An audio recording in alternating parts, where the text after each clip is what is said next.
O programa a seguir está sendo reapresentado em comemoração aos 15 anos da Rádio Senado. Com você, reportagem especial.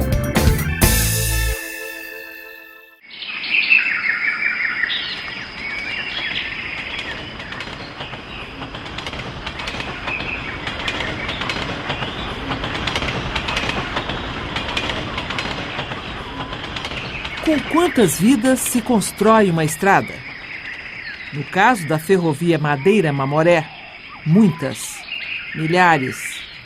Historiadores calculam que essa arrojada obra de engenharia, erguida no início do século passado, em plena selva amazônica, resultou na morte de pelo menos 6.000 trabalhadores de mais de 40 nacionalidades diferentes.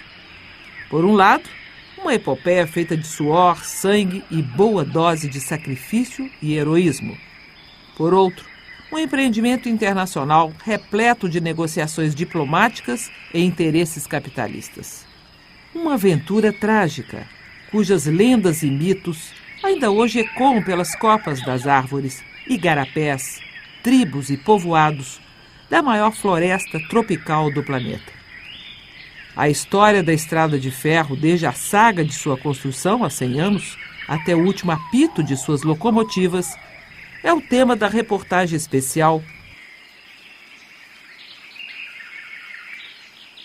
Uma produção da Rádio Senado.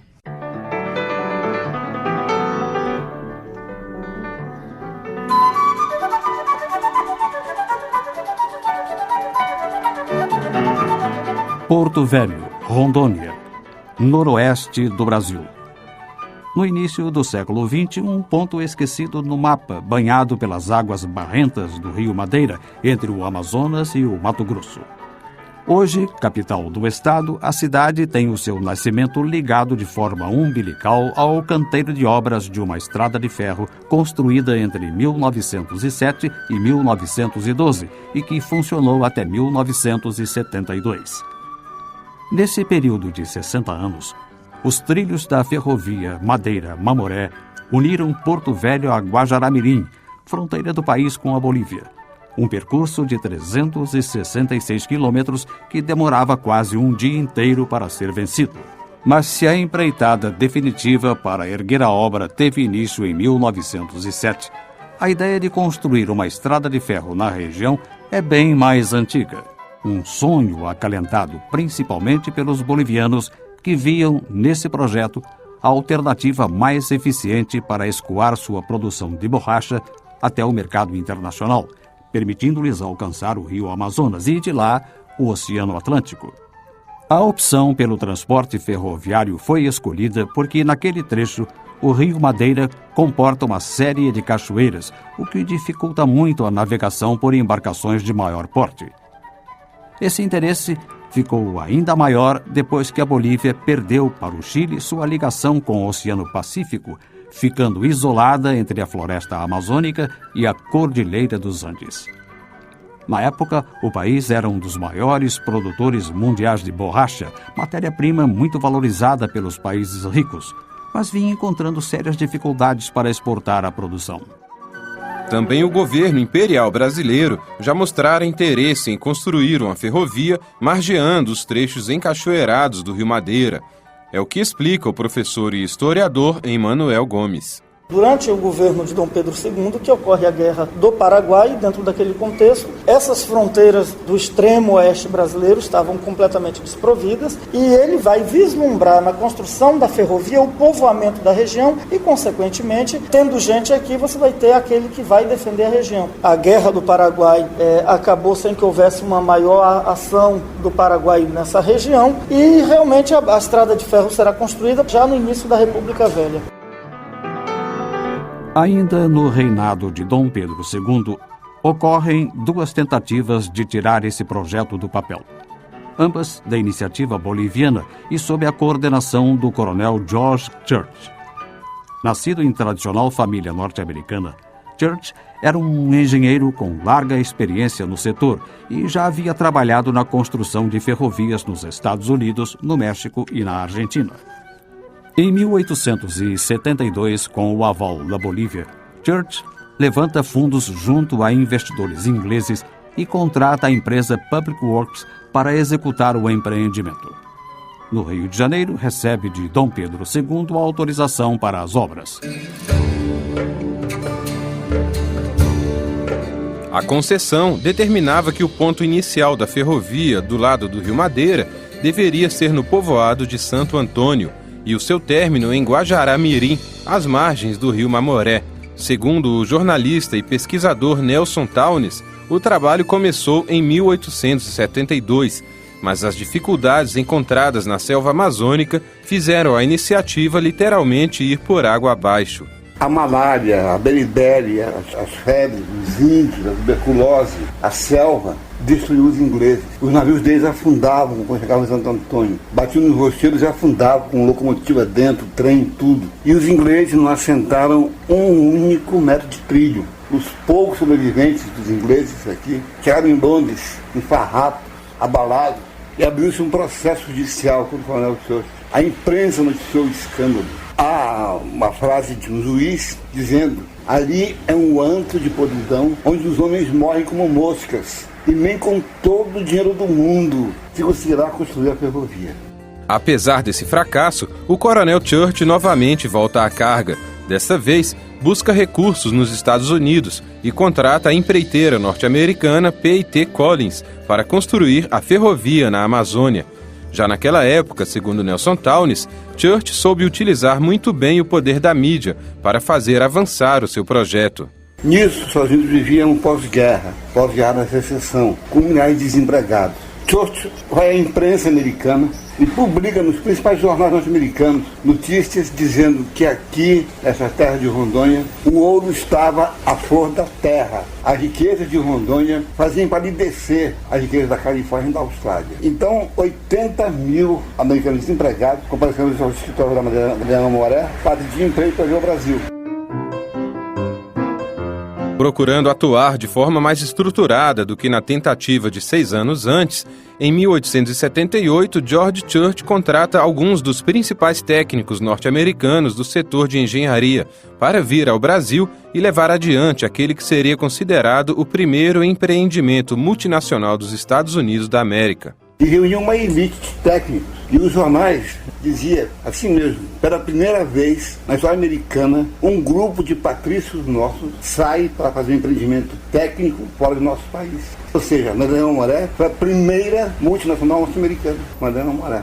Nessa tentativa, chegaram a ser construídos 7 quilômetros de linha. E no dia 4 de julho, data nacional dos Estados Unidos, pela primeira vez uma locomotiva entrou em funcionamento na Amazônia. Mas Nelson Townes lembra que o resultado não foi o que Churchill esperava. Em 1878, foi de fato inaugurado o primeiro trecho da Madeireira Mamoré, quando os irmãos Collins colocaram nos trilhos a primeira locomotiva a andar na Amazônia. Uma inauguração solene, no Independence Day aquele ano. Era para andar uns 7 quilômetros, andou 3. E tombou numa curva passada a olho pelo Tom Collins. Naquela ocasião, além das dificuldades comuns ao trabalho insalubre na floresta equatorial, a situação financeira da companhia ia de mal a pior. Os portadores dos títulos referentes ao investimento no primeiro projeto de Churchill cobravam na justiça inglesa o prejuízo que tiveram com o seu fracasso. Sem receber seus pagamentos, os engenheiros e operários, aos poucos, começaram a deixar Santo Antônio, abandonando o canteiro de obras. Em 1879, o coronel George Churchill desiste definitivamente dos planos de construir a Madeireira Mamoré.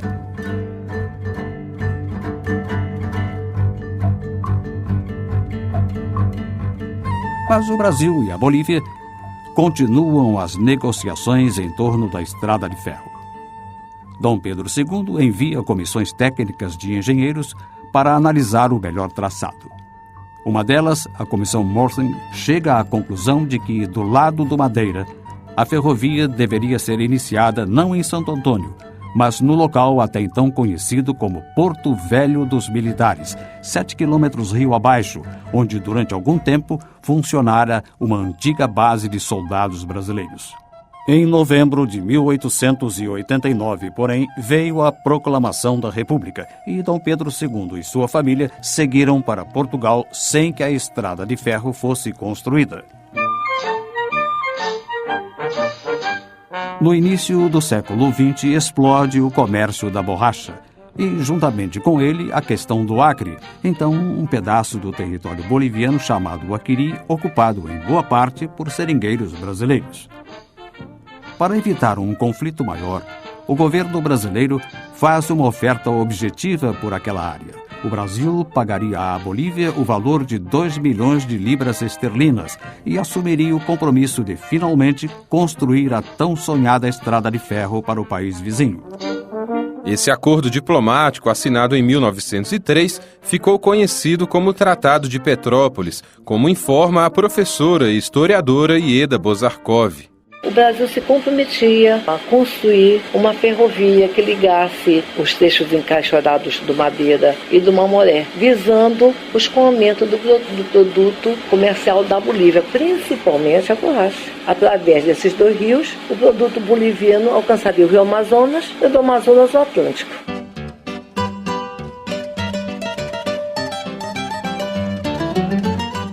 Em cumprimento ao Tratado de Petrópolis, em 1905 é publicado o edital de concorrência para a construção da ferrovia.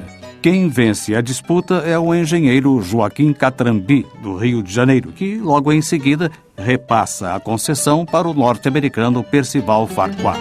Empresário bem-sucedido, Farquhar tinha negócios nos Estados Unidos e na América Central e via na construção da madeira Mamoré a oportunidade de explorar as riquezas da Amazônia, como explica o historiador Emanuel Gomes. Percival Farquhar, no início do século XX, era chamado de o dono do Brasil. O cara tinha um verdadeiro império aqui dentro do Brasil. Ele foi o principal responsável pela morte de mais de 25 mil sertanejos na região do Contestado, quando ele constrói aquela ferrovia entre Santa Catarina e Paraná. Lá ele montou a maior serraria da América do Sul, chamada Arrugo Company. Percival Farquhar é responsável pela destruição de boa parte de nossa Mata Atlântica. Em 1907, Farquhar manda de Nova York um grupo de americanos para escolher o local que seria o ponto inicial da ferrovia. Tinha conhecimento das experiências fracassadas de George Church e sabia que era impossível construir em Santo Antônio. Por isso, em comum acordo com o governo brasileiro, define que a ferrovia deveria começar em Porto Velho, conforme indicado pela Comissão Morrison mais de 20 anos antes. De acordo com o jornalista Nelson Townes, relatos históricos indicam que, em 4 de julho de 1907, a equipe de Farquhar, seguindo uma tradição norte-americana, teria fixado um grampo de prata em Porto Velho, marcando de forma simbólica o início dos trabalhos. Os americanos chegaram em maio, aqui onde hoje é Porto Velho, viram que era um local bom para a obra. Contra a tradição oral, quando eles resolveram que o local era aquele, resolveram fixar o local simbolicamente, fincando um grampo de prata no primeiro dormente da estrada de ferro. É um grampo ferroviário comum para fixar dormente, só que revestido de prata, no dia 4 de julho de 1907, no Independence Day de 1907. Esse ato, que teria simbolizado o início da construção da ferrovia 7 quilômetros abaixo do povoado de Santo Antônio, também indicaria o surgimento da cidade de Porto Velho naquele mesmo ano.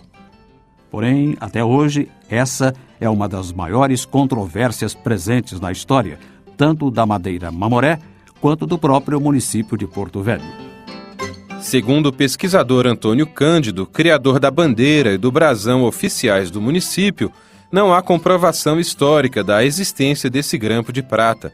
Ele afirma que, de acordo com os documentos, Porto Velho só passou a abrigar o canteiro de obras no ano posterior ao do início de construção da ferrovia. O problema é o seguinte, se confunde estrada de ferro, início da estrada de ferro com o início de Porto Velho. Ora, a estrada de ferro efetivamente começou no dia 23 de junho de 1907 em Santo Antônio. Porto Velho só começou em 1908, o Tratado de Petrópolis e o contrato de licitação que dizia que a estrada de ferro seria de Santo Antônio a Guajará-Mirim. Então, para que isso fosse feito, teve que haver um acordo internacional. E a autorização para que ele começasse as instalações em Porto Velho só veio através da Ordem número 2, Ordem de Serviço número 2, de 16 de janeiro de 1908. A professora Ieda discorda e garante que Porto Velho surgiu de fato em 1907, juntamente com o início das obras da ferrovia. Sim, Porto Velho surgiu em consequência da Madeira Mamoré em 1907, sim. Seja como for, numa coisa todos concordam.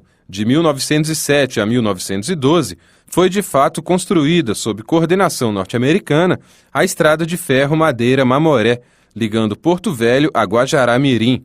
Com a palavra, o historiador Emanuel Gomes. A estrada de ferro Madeira-Mamoré, ela foi a maior obra dos Estados Unidos fora de seu território. Então, como algo grandioso, algo importante, uma obra que seria muito difícil, eles juntaram uma equipe técnica fantástica com mais de 80 engenheiros de ponta, médicos de ponta, operários de ponta. É uma história tão visceral que muito daquilo que a gente fala parece ser mentira.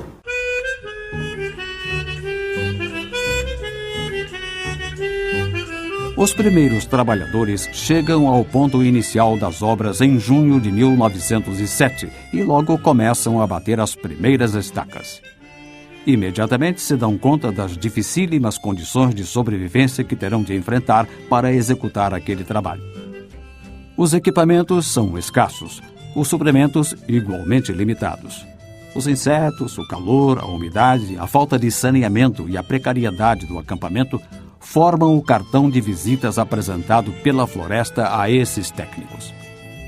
Após terem conquistado o oeste dos Estados Unidos e habituados a construir estradas de ferro nas pradarias e campos abertos daquela região sob um clima bastante ameno em comparação com a Amazônia Equatorial, os norte-americanos logo sentem o peso da missão que lhes fora atribuída.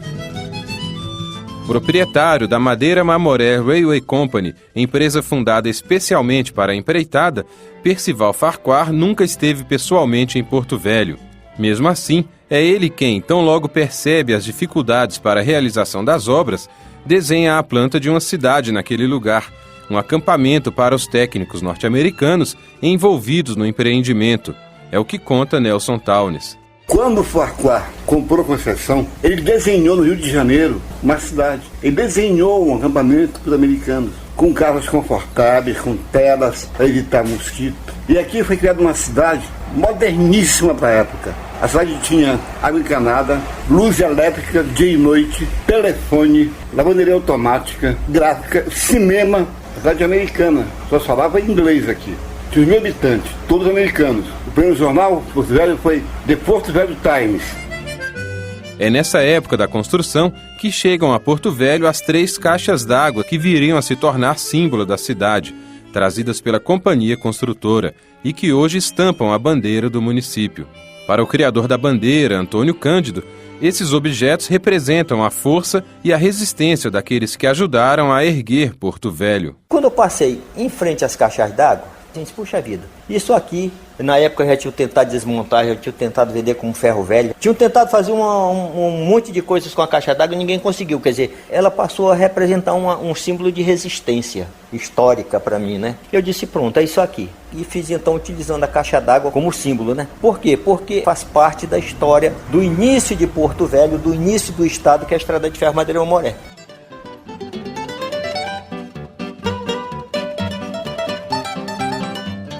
Voltemos a 1907. Enquanto os norte-americanos desfrutam de uma situação mais confortável na cidade-acampamento planejada por Farquhar, Santo Antônio continua sendo um lugar insalubre, abrigando a massa de trabalhadores braçais de diferentes nacionalidades. E eles chegam realmente de toda parte: Índia, Espanha, Jamaica, Panamá, Colômbia, Noruega, Portugal, só para citar alguns. Do Brasil vêm principalmente operários cearenses que enxergam no desafio amazônico a oportunidade de fugir da seca do Nordeste. Muitos vieram para mudar de vida, mas encontraram a morte.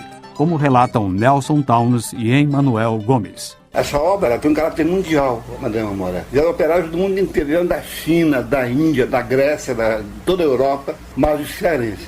Os cearenses foram os que mais morreram aqui. E a Ferrovia do Diabo pegou esse nome, especialmente na construção de um trecho da chamada Reta do Abunã, na direção de Guajará-Mirim. Era um trecho pantanoso, onde os homens eram enterrados sobre os trilhos.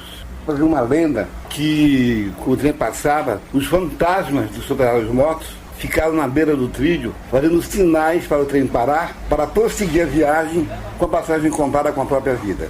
Na verdade, a Madeira Mamoré foi algo muito negativo para a vida humana, à medida em que foram contados os mortos aos milhares. A vida útil entre 1907 e 1915 aqui não passava de 3 meses. As pessoas chegavam, pegavam malária, e olha que não era só malária. Malária é uma das doenças. Nós temos, por exemplo, a febre de lábria, que hoje é chamada de hepatite delta, um tipo de hepatite que leva a óbito muito rapidamente.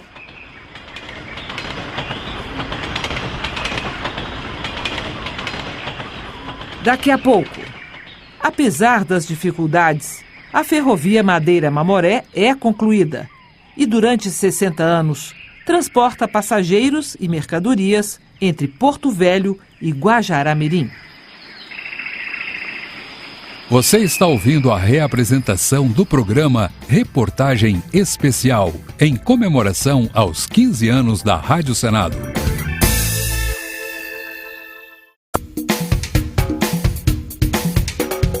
Voltamos com a reapresentação do programa Reportagem Especial.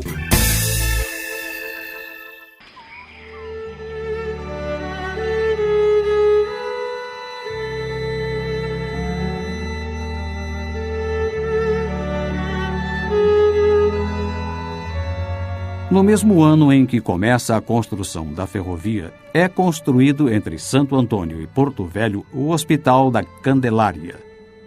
Batizada em homenagem a Nossa Senhora das Candeias, a obra, na verdade, é um complexo de prédios feitos em madeira que serviam de hospital, enfermaria, farmácia e residência para médicos e enfermeiros. Paralelamente, o crescente aumento das estatísticas de óbitos leva à abertura do cemitério da Candelária, próximo ao hospital. O cenário mais parece um campo de batalha, com suas cruzes brancas fincadas na terra fresca. Em 1910, buscando uma solução para os graves problemas de doenças que incidem sobre os trabalhadores da ferrovia, Farquhar leva para Porto Velho o médico sanitarista Oswaldo Cruz, a quem encarrega de fazer um levantamento sobre as doenças e medidas preventivas que pudessem amenizar a situação, conforme explica Ieda Bozarkov. Ele comentou que Santo Antônio era uma cidade infecta, que se matava o boi e se jogava as visceras na rua, não havia criança, as crianças morriam, a malária imperava na área e deu as recomendações da profilaxia das doenças. O uso do mosquiteiro, uma certa hora da tarde não sair mais de casa, porque é a hora que o anofelino vem para picar.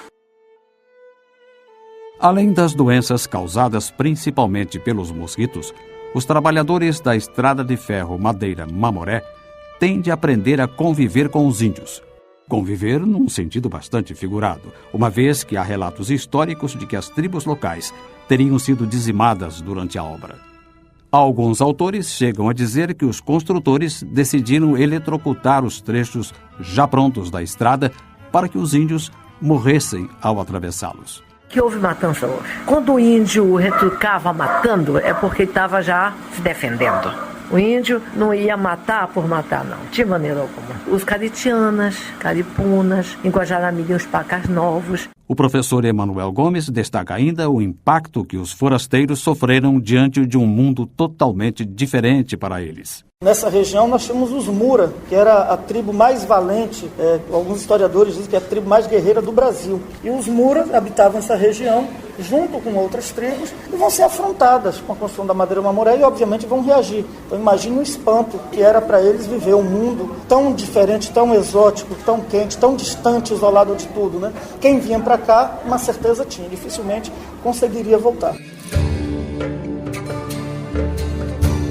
É nessas condições sacrificantes que, durante 5 anos, milhares de trabalhadores morrem. Os que sobrevivem são submetidos a uma intensa carga de trabalho que envolve serviços de terraplanagem, serralheria, marcenaria, construção de pontes, colocação de trilhos e fixação de mais de 500 mil de dormentes. Com certa frequência, um serviço que demorou semanas para ser feito é desmanchado por uma das tempestades que diariamente caem sobre a floresta tropical. Mas nada disso impede que, em agosto de 1912, a estrada de ferro Madeira-Mamoré seja oficialmente inaugurada com seus 366 quilômetros concluídos. Para a Bolívia, um caminho seguro até o Atlântico. Para a população ribeirinha, o progresso finalmente chegando àquele distante ponto do mapa. Para os operários sobreviventes, uma homenagem aos milhares de colegas que perderam a vida durante a empreitada.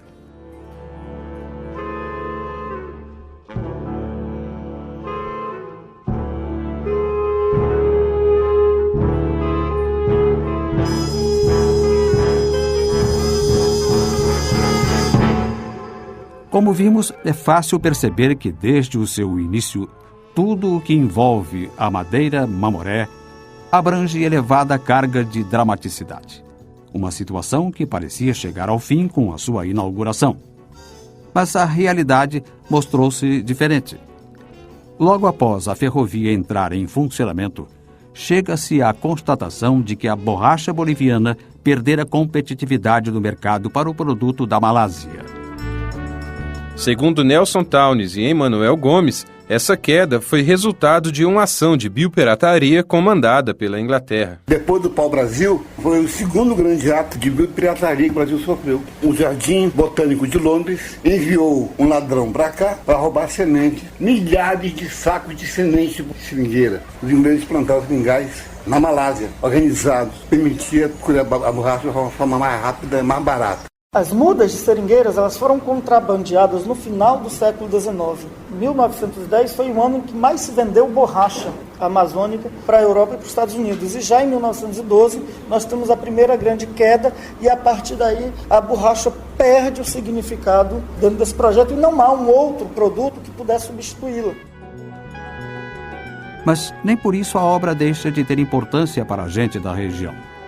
Em cada estação surge um povoado, uma vila, uma fazenda. A população ribeirinha tem, enfim, uma alternativa às longas viagens de barco que até então eram a única forma que havia para percorrer aquele trecho de floresta entre Porto Velho e Guajará-Mirim. O construtor Percival Farquhar, entretanto, alimentava outras ambições em relação àquele empreendimento. Interesses capitalistas que nada tinham a ver com a questão social das comunidades amazônicas. Por isso, ele cobrava do governo brasileiro uma série de valores dos quais se julgava credor. Ao mesmo tempo que buscava receber aportes do Brasil, Farquhar se via amarrado por um contrato que o impedia de paralisar as atividades da Madeira-Mamoré. Ieda Bozarkov explica que vários dos serviços a que a população tinha acesso estavam diretamente ligados ao funcionamento da ferrovia. As cidades de Porto Velho e Guajará-Mirim entrariam em colapso, porque energia era da Madeira-Mamoré, fábrica de gelo da Madeira-Mamoré. Todos os serviços a Madeira-Mamoré prestava para os municípios. A padaria era da Madeira-Mamoré, fábrica de biscoito da Madeira-Mamoré. E os empregos, todos giravam em torno da Madeira-Mamoré. Então, o desespero invadiria os lares. Era fome na certa.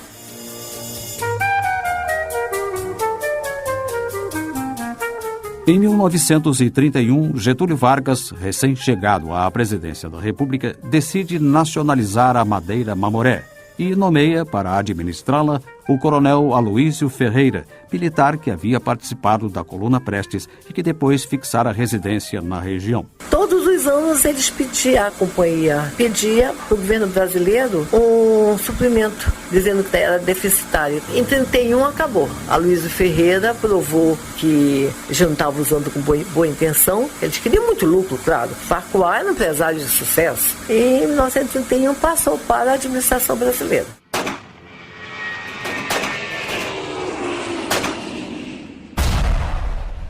Durante a Segunda Guerra Mundial, o Japão invade a Malásia e as nações aliadas ficam sem acesso à borracha produzida naquele país.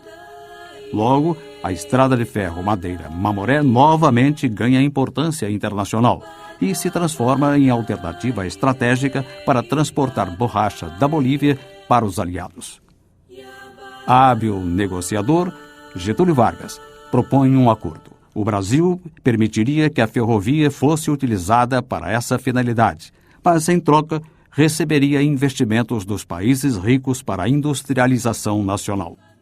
Segundo Emanuel Gomes, foi a partir desse acordo oficializado em Washington no ano de 1942 que o Brasil viu surgir indústrias importantes para o desenvolvimento do país. É dentro desse contexto que vem a Fábrica Nacional de Motores, a Vale do Rio Doce e a CSN, Companhia Siderúrgica Nacional. Então, o Brasil consegue dar um salto industrial na história. Mas graças a quê? Ao suor, à luta, ao sangue, à grande dificuldade de exploração da borracha pelo soldado da borracha.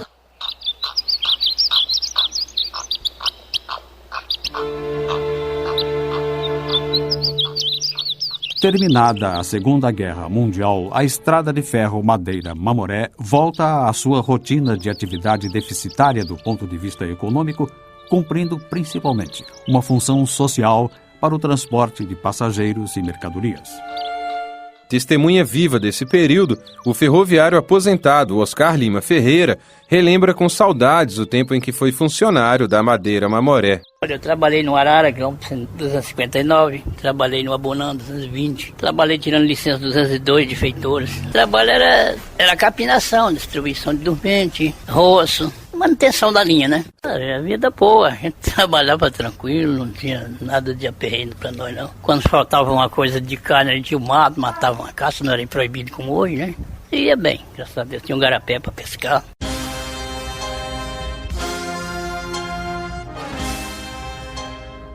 Em 1964. Com a chegada do regime militar, o Brasil intensifica a política nacional de construção de rodovias iniciada no governo JK. Em 1966, chega a Rondônia o 5º Batalhão de Engenharia de Construção, o 5º BEC. Sua missão: reconstruir a BR-29 no trecho Cuiabá-Porto Velho e implementar os trechos de Porto Velho a Guajará-Mirim e de Abunã a Rio Branco, no Acre. Para a ferrovia Madeira-Mamoré, significava que seus dias estavam contados. Sempre alvo de muitas divergências, a história da estrada de ferro parece reunir, enfim, a concordância dos historiadores e pesquisadores que acusam os militares pela condenação sumária da Madeira-Mamoré. Ouçamos as opiniões dos professores Ieda Bozarkov e Emanuel Gomes e do jornalista Nelson Townes. O decreto foi assinado em 1966, mas foi 6 anos para erradicar. É que houve uma decisão de se erradicar as ferrovias consideradas deficitárias. É isso que eu estou dizendo. Deficitária economicamente, mas no atentado pela essa particularidade sociocultural da Madeira-Mamoré. Foi locomotiva, caldeira, tudo jogado. Então, com uma lógica de rodovias, é a mesma coisa que disser: acabem com as ferrovias. A ferrovia é deixada de lado, mas se ela fosse deixada de lado, tudo bem. O problema é que ela foi sucateada. Pedaços dela foram vendidas para metalúrgicas de São Paulo. Chegaram caminhões e caminhões em São Paulo de pedaços da Madeira-Mamoré. A ordem deles era para destruir. Havia trechos com trilhos. Eles simplesmente passaram no asfalto por cima dos trilhos. Eles empurraram, eles usavam tratores para empurrar para fundo do Rio Madeira a posições inteiras. Atual comandante do 5º BEC, o coronel Washington Figueiredo defende a atuação do Exército. Ele afirma que a ferrovia já se encontrava em avançado estágio de deterioração e que o batalhão, inclusive, recuperou parte da estrutura durante as obras nas rodovias. O batalhão se deu ao trabalho de investir na estrada de ferro Madeira-Mamoré para permitir, por meio dela, levar mantimentos, levar máquinas, viaturas, os homens, pela própria ferrovia, enquanto construía a rodovia. O coronel Figueiredo admite que partes da estrada de ferro realmente foram cobertas pelo asfalto, mas garante que isso não inviabilizaria sua reativação, caso houvesse interesse do Estado, para que funcionasse lado a lado com a rodovia. Para o comandante do 5º BEC, a madeira Mamoré não apresentava condições práticas de funcionamento. Ela estava inviável economicamente, ela atendia população ribeirinha, pequenas populações ao longo da estrada de ferro, ou seja, é inviável fazer o transporte de pessoas, manter toda uma estrutura, e isso aí o governo federal priorizou as rodovias em detrimento das ferrovias.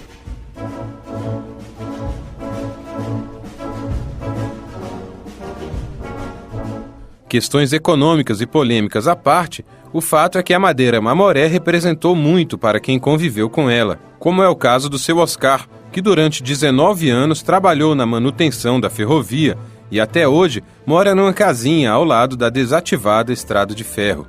Seu Oscar lembra com emoção do dia em que as locomotivas apitaram pela última vez. Dia 10 de julho de 1972, estava aqui. Foi triste, aquilo ali até todos os ferroviários choraram naquele dia que o verdadeiro apito das máquinas, né? Eu fiquei no 54 que eu estava no lugar do feitor, aí eu fiquei lá até a data de vir embora aqui. Quando subiu o derradeiro trem, aí viemos para cá. Quando foi desativado, nós estávamos todos aqui. Outro que guarda na lembrança o apagar das luzes da madeira Mamoré é Antônio Cândido. Ah, rapaz, foi triste. Na época, eu estava lá e fiz um soneto sobre a desativação, é mais ou menos assim. Ainda lembro aquele 10 de julho e o apito da máquina estridente, que foi ouvido sem aquele orgulho que alegrava o coração da gente. Mesmo sentindo um infernal barulho, a multidão permaneceu silente, imaginando trens virando entulho e a história rasgada tristemente. O trem tinha seus dias terminados. O sino da estação dobrou finado, deixando a dor em nossos corações. E eu voltei no tempo a ser menino, revendo no meu trem o meu destino, no caminho das minhas ilusões. Nelson Townes recorda da emoção com que os moradores de Porto Velho assistiram à derrocada da ferrovia. Quando as locomotivas apitaram pela última vez, e elas todas juntas começaram a apitar, dando um adeus para a cidade, muita gente passou mal em Porto Velho. A minha mãe morava aqui e ela teve que ser criticada. Muita gente chorou, passou mal.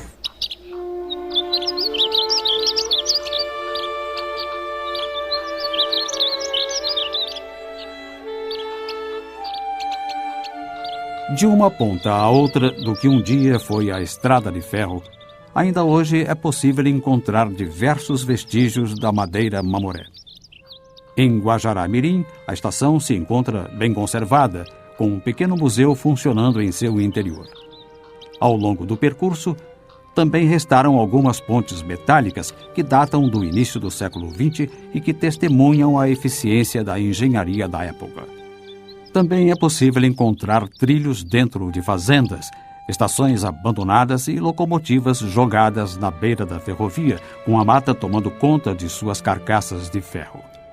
Em Porto Velho, às margens do rio, está a Praça Madeira Mamoré, com um grande acervo histórico da ferrovia, como os 2 galpões principais, a estação central de passageiros e também vagões, máquinas e locomotivas, entre elas a Coronel Church, a primeira a ser levada para a Amazônia.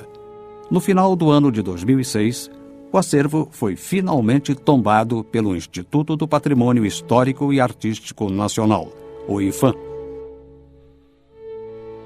Segundo o superintendente do órgão no estado de Rondônia, Beto Bertani, o IPHAN e a Prefeitura Municipal trabalham no sentido de revitalizar a praça e seus objetos, para que as novas gerações possam conhecer, pelo menos parcialmente, a história da ferrovia.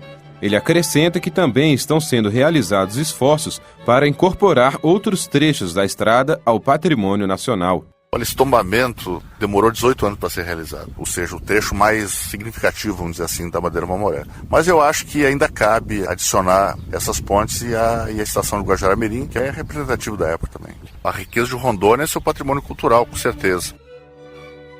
Para os historiadores Ieda Bozarkov e Emanuel Gomes, mais do que preservar o que ainda resta da estrutura física da madeira Mamoré, é importante manter viva a saga dos que construíram e conviveram com a estrada de ferro. Era patrimônio realmente da humanidade. Era um patrimônio da humanidade. Agora o que fica é, além da sua história, que eu sempre digo que a madeira Mamoré é a mais épica das ferrovias, ficou o desprezo, o abandono que as autoridades relegaram e relegam a madeira Mamoré. Um país, ele existe antes de qualquer coisa a partir de sua cultura. E nós estamos destruindo a nossa cultura, o nosso patrimônio.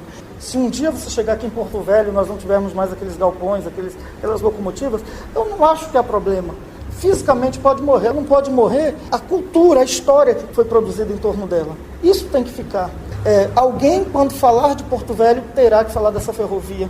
Alguém, quando falar da Amazônia, terá que falar dessa ferrovia, porque ela diz o que a Amazônia é. Monstruosa e perigosa, a sucuri gigante aqui tem. Monstruosa e perigosa, a sucuri gigante aqui tem. Monstruosa e perigosa, a sucuri gigante aqui tem. Monstruosa e perigosa, a sucuri gigante aqui tem. 366 quilômetros construídos em 5 anos. Pelo menos 6.000 trabalhadores mortos. Milhões de dólares investidos. Apenas por meio desses números, seria impossível contar o que foi e o que ainda hoje representa a estrada de ferro Madeira-Mamoré para a Amazônia e também para diversas nações ao redor do mundo. Uma ferrovia que, mais do que trilhos, pontes e locomotivas, traz em sua história a marca da ambição e da capacidade de superação do ser humano. Monstruosa e perigosa, a sucuri gigante aqui tem. Você acabou de ouvir a reportagem especial Madeira-Mamoré, a Amazônia sobre trilhos, uma produção Rádio Senado. Reportagem e texto Celso Cavalcante. Edição Adriano Faria. A apresentação João Marques e Celso Cavalcante. Produção musical Alcebiades Muniz Neto. Locução Thaís Viváqua. Áudio Pedro Henrique Cristiane Melo e Wellington Araújo. Você também pode ouvir este programa na internet www.senado.gov.br/rádio.